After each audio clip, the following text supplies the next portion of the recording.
This is Hannibal here from thehannibaltv.com with a daily wrestling news update at 12 p.m. today. Vince Russo has a new podcast on this channel talking about No Way Out 1998. Check that out.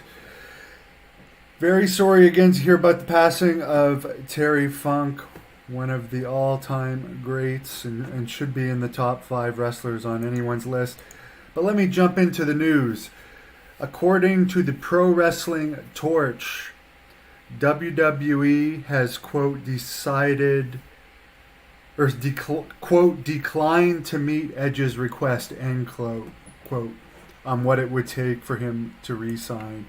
And it's believed he's going to go to AEW when he's able to at the end of September. I believe this is yet another sign that Endeavor, which would inherit that contract as they're taking over WWE at some point next month, is going to treat WWE more like UFC. They're not going to take it personally with the WWE feud. I think they're going to be more about the bottom line. And we know Tony Khan's willing to offer big money to these wrestlers, and he offered a lot of big money, for instance, to the Elite to re-sign, from what I understand, but according to some reports, before WWE even made them formal offers. So, again, I think you're going to see a lot of cuts once Endeavor takes over. I can definitely see development being taken down a lot too, because that's a big waste of money, to be honest. How many of these college athletes have actually become stars? These guys with no experience, very few. It is good to tune up people that already have names on the indies and stuff, but they originally created development because WCW and ECW were out of business.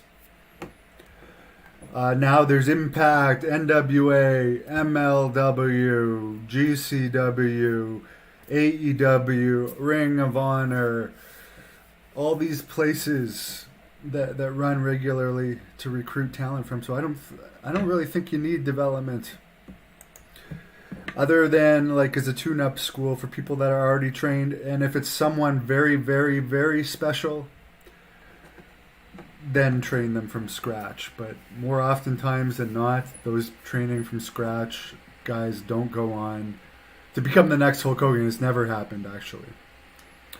The closest is Roman Reigns, who is from FCW. And Conan, former WCW star who did Rey Mysterio's induction in the Hall of Fame, found a kidney donor. He's been very sick in recent years. There is a Conan interview with me on this channel. WWE's India business partners are paying for the show with John Cena. According to the Wrestling Observer, a bunch of Indian wrestlers who haven't been featured in years by WWE are going to be on the show, including Jinder Mahal, who there's reports Brock Lesnar didn't want to work with Jinder Mahal for some reason. I'd be curious to know why that was. I know Brock Lesnar didn't want to work with Kevin Owens, and neither did Goldberg. That's why they had squash matches against him. But apparently a lot of their Indian wrestlers got cut over the years as they didn't get over, and it was hard to draw in the India market. Apparently the main thing that draws in India is cricket. The big Triple H versus Jinder Mahal thing where Triple H killed Jinder's push had 9,000 total fans in the building but didn't sell out. However, they make more TV money in India than any other country other than the US. So a lot of people watch WWE in India. India is the second most viewed The Hannibal TV channel. And I appreciate you guys, and you guys are great amateur wrestlers. I have wrestled some phenomenal Indian amateur wrestlers over the years. Braun Breaker, who apparently was supposed to be brought up after WrestleMania from NXT with a push. However, it appears Rick Steiner's WrestleCon incident with the transgender wrestler from Impact, who I'm sorry I can't remember her name, that seemed to have killed his call-up, and apparently he was jobbing on NXT house shows over the weekend to a guy named Tripp Williams, who, according to Dave Meltzer, is not a great wrestler. I haven't seen him or heard of him. But honestly, I think Braun Breaker should have been the one, and maybe he still can be, to beat Roman Reigns' streak whenever they end it. Which is, apparently it might be Roman Reigns versus The Rock at this year's WrestleMania. Who knows? They talk about that every year.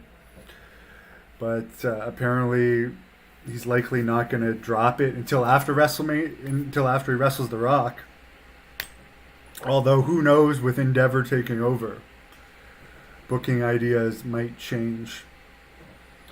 But yeah, I think Braun Breaker has the most upside of any one of the young wrestlers out there. Speaking of Jinder Mahal, the match I saw of Braun Breaker against Jinder Mahal, it was one of the best matches I've seen in 2023. And by far the only match that I enjoyed. I'll just keep it positive. The match I enjoyed the most from that one episode of NXT I watched. Apparently, the AEW Wembley Stadium show coming up this weekend is only a few thousand away from selling out.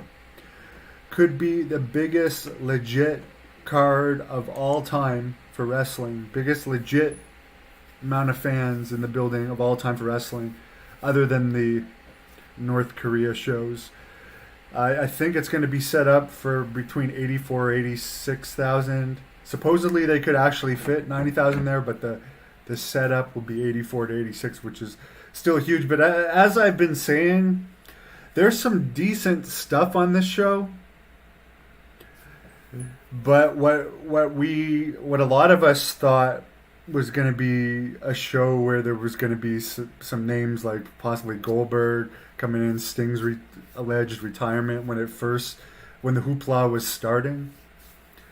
Now it's like, to me, and I like AEW overall, but to me that's a very underwhelming card for an 86,000 building. So congratulations on doing it. But I think the biggest draw of that show is the crowd. You're going to be part of a history-making crowd.